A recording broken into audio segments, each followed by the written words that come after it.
young activists and organizers can really help here. Organizations that do this kind of stuff.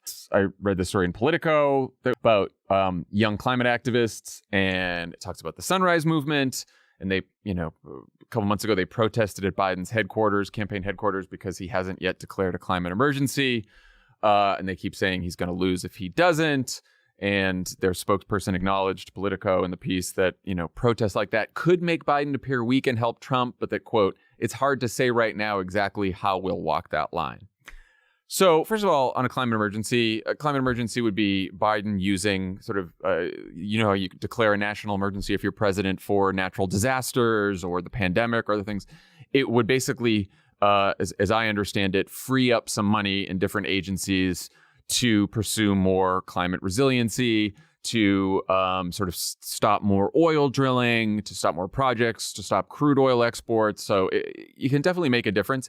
It will certainly not make as much of a difference as any of the steps that Joe Biden has already taken on climate. It would make some difference, but anyway, so they're very upset about that.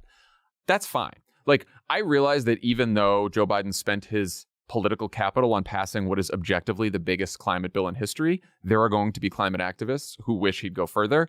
I realize that even though he has now canceled student debt for over 4 million Americans, there's going to be progressives who wish he'd go further. And like, that's okay. Keep pushing, keep fighting.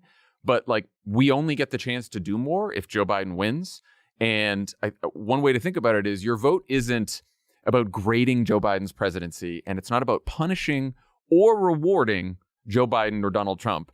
It is about what kind of future you want for yourself. And Joe Biden was not progressives' first choice in 2020. He won. Progressives kept pushing.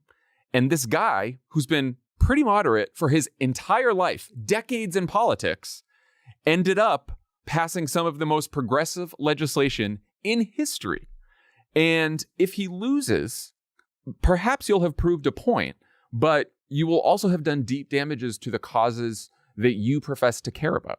And I think that's like really important, because a lot of young people and a lot of just voters in general are not paying as close attention as we are to politics. I say it's a broken record on this.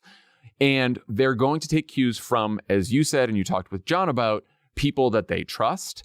They're also going to take cues from organizations and activists and volunteers that are out there. And so if you are part of these organizations, it is not contradictory at all to criticize Joe Biden, say he needs to do more, and then get out there and tell people it is vitally important to the cause of climate change to make sure that Joe Biden and not Donald Trump is president.